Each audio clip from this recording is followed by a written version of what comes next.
So I honestly can't believe that I read a total of 10 books in the month of June. I honestly don't remember the last time I read this many books in a month, so I'm very excited to walk you through all of my reads. I feel like I'm honestly the worst booktuber in the world because I don't even have all the physical copies of the books that I read this month. I either loaned them out to friends, or they're back at the library, or they were in ebooks. So I'm just going to insert pictures of the photos of books that I don't have currently with me. So the first book that I read in the month of June is one that I actually do own a physical copy of, and that is Happy Place by Emily Henry. Sad to say, this book was not my happy place, and I gave it a 3 out of 5 stars. Emily Henry is one of those authors that I always swore to myself I wouldn't bother reading because I typically don't like to read books that are just for the hype.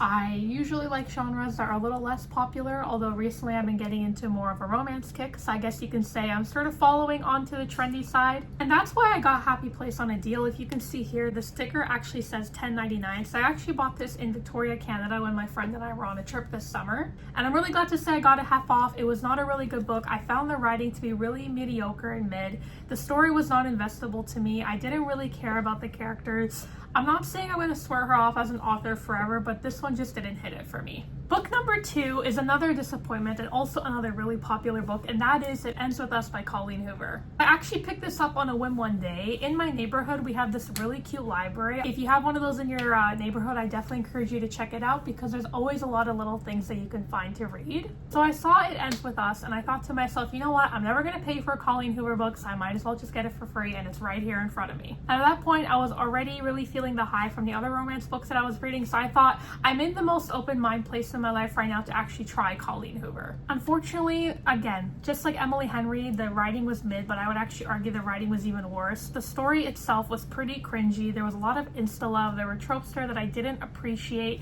The story itself didn't seem to make a lot of sense, and it just felt like it was made for a crappy movie, which I haven't watched the movie, but from what I've heard around the controversy, I would say I'm not far off the mark. Also, I'm going to apologize in advance if you see me squinting. It is very sunny outside today, and I'm just trying to keep my eyes alive, and I don't want to wear sunglasses inside my house. Oh my god. Mr. Sun. Yeah, overall, I gave it a 2 out of 5 stars, and I don't think I'm going to be reading a Colleen Hoover book soon unless it's against my will, or for a video idea, whichever one comes first. The next book I read was definitely much better for me, and that was Never Flinch by Stephen King. So this is book number 5 in the Holly Gibney series. She is a character that first appeared in the Mr. Mercedes trilogy, one of my favorite series by Stephen King. Highly recommend you go check it out. There's also a TV show and I believe a film adaptation as well, so if you are interested in getting to know the story a little bit, highly encourage you check it out. But Never Flinch is essentially following our main character. Well, actually there's quite a few cast of main characters, but one of our main characters, he takes it upon himself to take the law into his own hands. After an innocent man is condemned guilty for a crime, this individual decides to start going on a random killing spree, killing innocent people to make a comment, if you will, on the criminal justice system. AKA, he's a sociopath who should be criminalized immediately.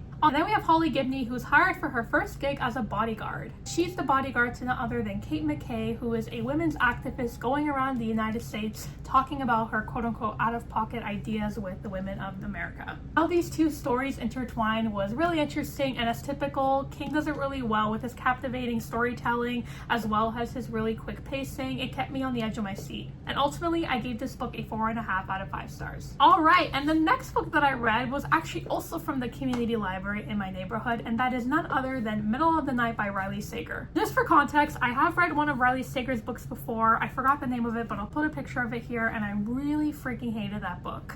But I thought to myself, if I can give Colleen Hoover a chance, then maybe I can give Riley Sager a second chance. That was my undoing, because unfortunately, Middle of the Night was really no much better than the first book of his that I read. So Middle of the Night is essentially following our protagonist, and when he was 10 years old, his friend Billy was kidnapped from their little camping trip that they had outside in their parents' backyard. 30 years later, we're following our main character and we're trying to find out sort of what happened to Billy and seeing the aftermath of essentially what was a tragedy in his childhood. The book sort of gave me Stranger Things vibes. That's, I thought, the route that we were going, but ultimately I just felt like it was a letdown. Although I will say I do like Riley Sager's writing, I just think that the stories that he writes are not very well done or thought out. Overall, I gave it a 2.5 out of 5 stars. Next book in the month of June was my first 5-star read of the month, and that is none other than Gloves Off by Stephanie Archer. So this is book 4 in the Vancouver Storm series. I swear to God, I don't stop talking about this series on my channel, and I promise I'll stop because the next book is coming out probably next year or 2. But this is a sports romance series, so if you're interested in reading about NHL players and how they fall in love with people that work with them on the team, highly recommend you check it out. I also have a full review of this series, so make sure to check that out as well. So the next book that I read was Holding the Reins by Paisley Hope. And I unfortunately don't have this book with me right now because I am loaning it to a friend, but I have a good feeling that she'll enjoy it as well. This was a monumental book in my reading journey because this was actually the very first Western cowboy romance that I read. And overall, I really enjoyed it. I gave it a 4 out of 5 stars. So Holding the Reins is following our 2 main protagonists, Cece and Nash. Cece's coming home after leaving a toxic relationship that sort of left her feeling unsure about the direction that she has in her life. And Nash is still the hometown boy that she knew and loved when she was a kid, but he's now grown up, and he used to be a hockey player, but he's now come back to his hometown as well, and he owns a couple of local businesses in their small town. And yeah, basically Holding the Reins, just following their love story and how they come back together again. I thought it was really cute. The spice level was just right, and I continued the rest of the series into the month, which I'll get into in a moment, but highly recommend if you're looking for some cowboy romance. Next book that I read was Off to the Races by Elsie Silver. Off to the Races is actually Elsie Silver's debut novel, and I ultimately gave it a 3.5 out of 5 stars. This is also part of a series that I do plan to continue, but just for some context, in this book we're following our 2 main characters, Vaughn and Billy. So Billy is hired by Vaughn to train one of his most difficult racehorses, and of course, she's really good at her job, but also trying to prove herself, as she also found herself a little bit lost in life.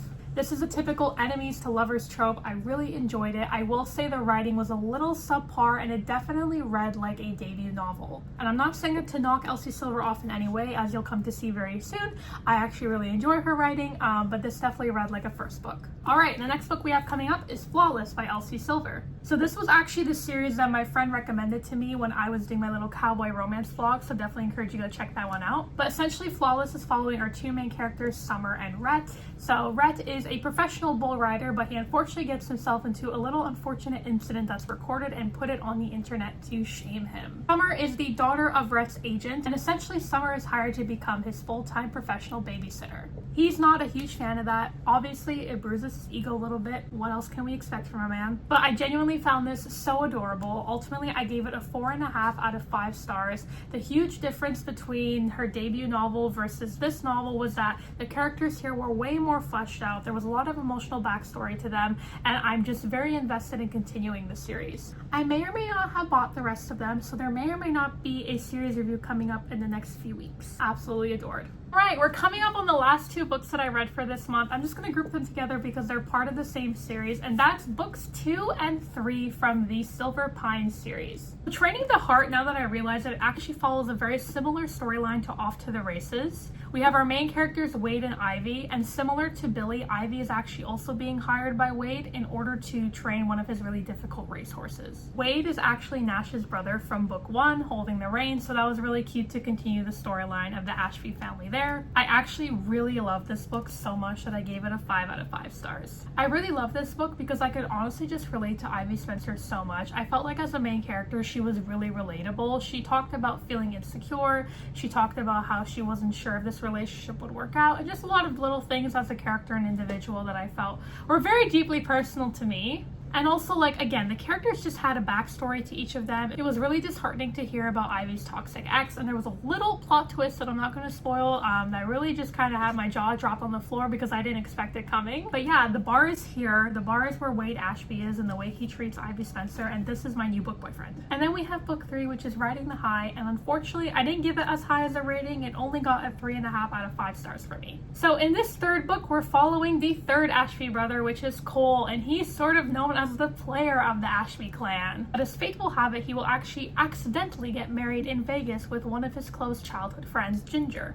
The main difference in this book I found from the first 2 is that Cole is a father, so he was in an unfortunate relationship with a woman who just simply does not want to be a mother, so he's basically a full-time father to his lovely daughter Mabel. And that added a layer of complexity to Riding the High that I was really curious to read about, and I think this is why my expectations were so high. Unfortunately, I felt like they did fall a little bit short because although Mabel was present throughout the story, I felt like a lot of it was overridden by the smut and the intimacy, and we didn't get to see as much of a development or backstory as to why she didn't get along with her mother and why her mother was the way she is. I understand that it's a romance novel and the whole point of it is to talk about the love story, but again, I'm someone who appreciates a little more nuance to her romance. So yeah, that's it. I read 10 books. Oh my gosh, I'm so happy. I'm so proud. I was actually shocked. Like, I was looking at my Goodreads before I started filming just to count how many books I read, and I can't actually believe I read that much this month. I don't think I'm going to be able to read that much in July, but you never know. If I keep reading romance books, I definitely will, but to be very honest with you, my brain is sort of exhausted from all the romance that I've been reading, so